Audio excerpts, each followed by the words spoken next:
Presidency school का 10वां वार्षिकोत्सव मनाया हर्षोल्लास के साथ। सांस्कृतिक कार्यक्रम में बच्चों ने दी एक से बढ़कर एक प्रस्तुतियां। इस सत्र के वार्षिक उत्सव का विषय था इतिहास की गूंज। कार्यक्रम में विख्यात अभिनेता मुकेश खन्ना रहे मुख्य अतिथि। अजमेर जिले के गेगल स्थित प्रेसिडेंसी विद्यालय में 9 नवंबर शनिवार को 10वां वार्षिकोत्सव भव्य रूप से मनाया गया। इस समारोह की शुरुआत दीप प्रज्वलन, सामूहिक गीत तथा आदियोगी नृत्य की शानदार प्रस्तुति के साथ हुई। इसके बाद छात्रों ने विभिन्न प्रकार के सांस्कृतिक कार्यक्रम प्रस्तुत किए, जिनमें नृत्य, गायन और नाटक आदि शामिल थे। इन कार्यक्रमों में छात्रों ने अपनी कलात्मक क्षमता और रचनात्मकता का प्रदर्शन किया। इस सत्र के वार्षिक उत्सव का विषय इतिहास की गूंज था। ऐसे ऐतिहासिक नाटक छात्रों के लिए एक शक्तिशाली शैक्षिकी उपकरण है, जो इतिहास को जीवंत बनाने और समझने में मदद करते हैं तथा छात्रों को विभिन्न संस्कृतियों, परंपराओं और मूल्यों के बारे में जानने का अवसर प्रदान करते हैं। इस भव्य कार्यक्रम में विद्यार्थियों को भारत की ही नहीं, विश्व की प्राचीन सभ्यता और संस्कृति से परिचित कराया, जिसमें रोबोटिक नृत्यों के साथ ही चाइना, दक्षिण अफ्रीका, स्पेन, ब्राजील एवं रूस देशों के आकर्षक नृत्यों की शानदार प्रस्तुतियां दी गई। साथ ही बच्चों द्वारा दी गई प्रस्तुतियों ने उपस्थित जनों को मंत्रमुग्ध कर दिया।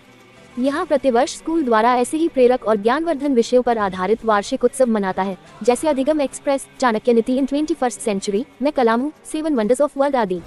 साथ ही इस अवसर पर महान विभूतियों को आमंत्रित किया जाता है, जो छात्रों से अपने जीवन के अनुभवों को साझा करते हैं और उन्हें आगे बढ़ने के लिए प्रोत्साहित करते हैं। अभी तक आमंत्रित अतिथिगण में पूर्व राष्ट्रपति स्वर्गीय अब्दुल कलाम, पूर्व IPS और governor of Pondicherry Kiran Bedi, Sushri Deepa Malik Padmashri Paralympic रहे हैं। इस कार्यक्रम के मुख्य अतिथि विख्यात अभिनेता मुकेश खन्ना रहे, जो महाभारत में भीष्म पितामह और शक्तिमान धारावाहिक में शक्तिमान के रूप में प्रसिद्ध हैं। उन्होंने अपनी उपस्थिति से विद्यार्थियों को भारतीय संस्कृति और नैतिक मूल्यों के महत्व को समझने के लिए प्रेरित किया। इस दौरान विद्यार्थियों ने पारंपरिक ढंग से अतिथिगण का स्वागत किया। वहीं विद्यालय के अध्यक्ष GS सिंघवी ने मुख्य अतिथि को पौधा भेंट कर अभिनंदन किया। इस अवसर पर विद्यालय की प्रथम महिला नीलम सिंघवी, निदेशिका सुश्री गरिमा सिंघवी, निदेशक गर्वित सिंघवी और प्रधानाचार्य महेंद्र कंवर भी उपस्थित रहीं। इसके बाद प्रधानाचार्य ने विद्यालय का वार्षिक प्रतिवेदन प्रस्तुत किया। वहीं महावीर इंटरनेशनल की ओर से पदमचंद जैन एवं इंदु जैन की ओर से विद्यालय के होनहार विद्यार्थियों को शैक्षिकी और सह शैक्षिकी गतिविधियों के उत्कृष्ट परिणाम के लिए पुरस्कृत किया गया। वहीं 10वीं कक्षा के प्रथम स्थान प्राप्त करने वाले 2 विद्यार्थियों को सम्मानित किया गया। इसके बाद विद्यालय की निदेशिका सुश्री गरिमा सिंघवी ने स्वागत उद्बोधन में विद्यालय की आगामी योजनाओं पर प्रकाश डाला और घोषणा की कि डॉक्टर AP शर्मा, जो देश के प्रख्यात शिक्षाविद हैं, जिन्हें राष्ट्रीय व अंतर्राष्ट्रीय स्तर पर सम्मानित किया गया है। साथ ही भारत के राष्ट्रपति द्वारा सम्मानित होने के साथ ही केंद्रीय शिक्षा मंत्री द्वारा भी CBSE पुरस्कार से सम्मानित किए जा चुके हैं। 34 वर्षों के राष्ट्रीय एवं अंतर्राष्ट्रीय अनुभव के साथ शिक्षा जगत में नवाचार के लिए प्रख्यात शर्मा आगामी सत्र से अकादमिक डायरेक्टर के रूप में विद्यालय का मार्गदर्शन करेंगे। वहीं मुख्य अतिथि मुकेश खन्ना ने विद्यार्थियों की प्रस्तुतियों की सराहना की। इसी क्रम में विद्यालय के अध्यक्ष GS सिंघवी ने बताया कि इस प्रकार की प्रस्तुतियां भावी पीढ़ी को ऐतिहासिक घटनाओं और महान व्यक्तियों के मूल्य समझने में सहायक होती हैं, जिससे वे करुणा, अनुकूलन क्षमता और एकता के महत्व को सीखते हैं। अंत में दिशा सुराना ने सभी अतिथियों और अभिभावकों का धन्यवाद ज्ञापित किया और राष्ट्रगान के साथ कार्यक्रम का समापन हुआ। क्योंकि मैंने जैसे कहा था कि पितामह ने भी कहा था कि जब भी मैं एकांत होता हूँ, दुख में अतीत में चला गया। अतीत में मैंने क्या किया, इतिहास बच्चों को, आज के बच्चों को खासकर, हमारे तक के बच्चे भी ठीक है, हमको पता था कि क्या क्या है।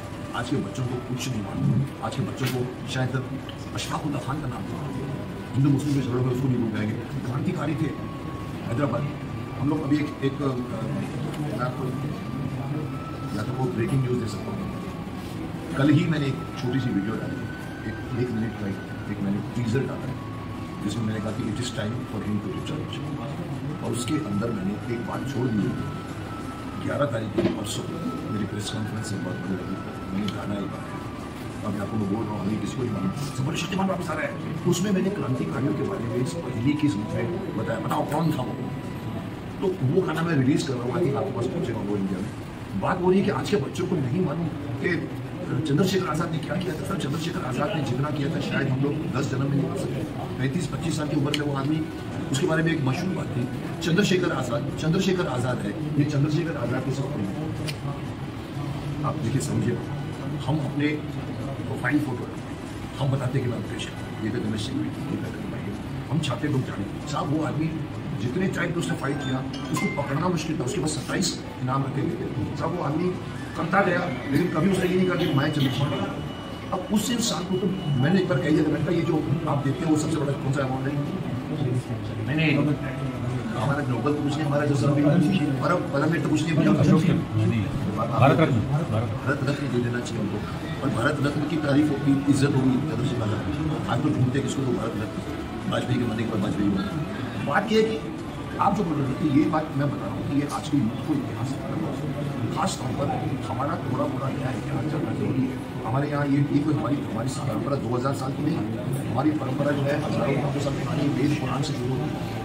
आज का सिर्फ ये 2000 इतना BC ये सब हमारे पास है। भारत में संस्कृति थी सिर्फ, ये जितने भी लोग गए अंग्रेजों में, वहाँ की भारत में भी चीन की रात से आते थे लोग नेक्स्ट डे को, सभी जितने भी गए, मैं तो उनको कुछ बुरा नहीं बोलता हूँ, प्रगति के रात में जितने अंग्रेज गए ये सब ज्ञानी, इनको वो ज्ञान नहीं जो हमको मिल सकता। चलिए करिए बस करो साहब, मुझे तो और भी जल्दी बस करना था। That is something we will be making, but we will be definitely giving messages. Yes, इधर से तीर आ रहे हैं साहब का, इधर एक party Congress party BJP party के लोग, इधर आप लोगों के पास कुछ भी तीर नहीं है। नहीं, वो एक्चुअली पहले लिस्ट बना ली थी और मॉन्टी को जिम्मेवारी दी थी हमने। पर कुछ ऐसा मैं ऐसा सिंह साहब से कुछ पूछना सर, आपने दिल्ली में अपना बिजनेस एम्पायर है, किशनगढ़ के अंदर स्कूल शुरू किया, वहाँ से यहाँ आने का क्या? भाई मेरी तो जन्म स्थान किशनगढ़ है, मेरी पढ़ाई यहाँ की है, मैंने अपना बचपन सारा यहाँ पे निकाला। तो कभी भी पिताजी से बात होती थी तो उनका लगा कि एक स्कूल ऐसा होना चाहिए, और स्पेशली जब हमने अपने कॉन्टैक्ट बॉम्बे दिल्ली में बना लिए तो उन कॉन्टैक्ट का फ़ायदा होना चाहिए यहाँ के स्कूल का, और ये हुआ भी।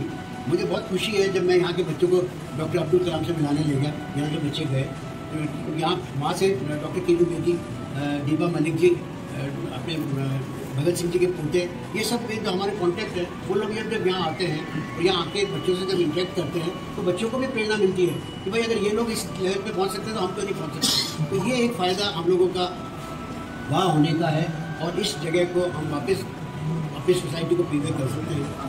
यही हमारा पूरा प्रयास है। और हम सर एनुअल डे सेलिब्रेशन की जो थीम है वो इतिहास की गूंज, तो क्या खास दिखाने वाला है रेसिडेंसी स्कूल, बच्चे क्या खास करने वाले हैं? हम लोग एकदम कुछ न कुछ चीज़ें ऐसी दिखाते हैं ताकि उसमें नैतिक मूल्य जो है वो बच्चों को उसकी प्रेरणा मिले। पहले हमने चाणक्य दिखाया, कबीर दिखाया, डॉक्टर कलाम की लाइफ को दिखाया, तुलसीदास की लाइफ को दिखाया, तो उससे बच्चे प्रेरित होते हैं। तो ये जो इस अब है इतिहास की गूंज, उसमें भी यही है कि पत्थर युग से आज हम आर्टिफिशियल इंटेलिजेंस के युग में पहुँचे हैं, तो हमारी जर्नी क्या रही, कैसे रही, और अब आगे आने वाले समय में क्या होगा, ये एक हम अपने ड्रामा के थ्रू व्यक्त कर रहे हैं ताकि बच्चों को लगे कि कितना ड्रास्टिक चेंज लाइफ में आता है और चेंज को अपने आप को कैसे एक्सेप्ट करते हैं। ये इसका आज का प्रोग्राम की थी। और मैं जयपुर अजमेर के स्कूल से आया हूँ, रेसिडेंसी स्कूल से, और वहाँ भी यही बातें निकली कि बच्चे लोगों को आप थोड़ी सी नैतिकता की शिक्षा दीजिए। मैंने कहा साहब बहुत ज़रूरत है।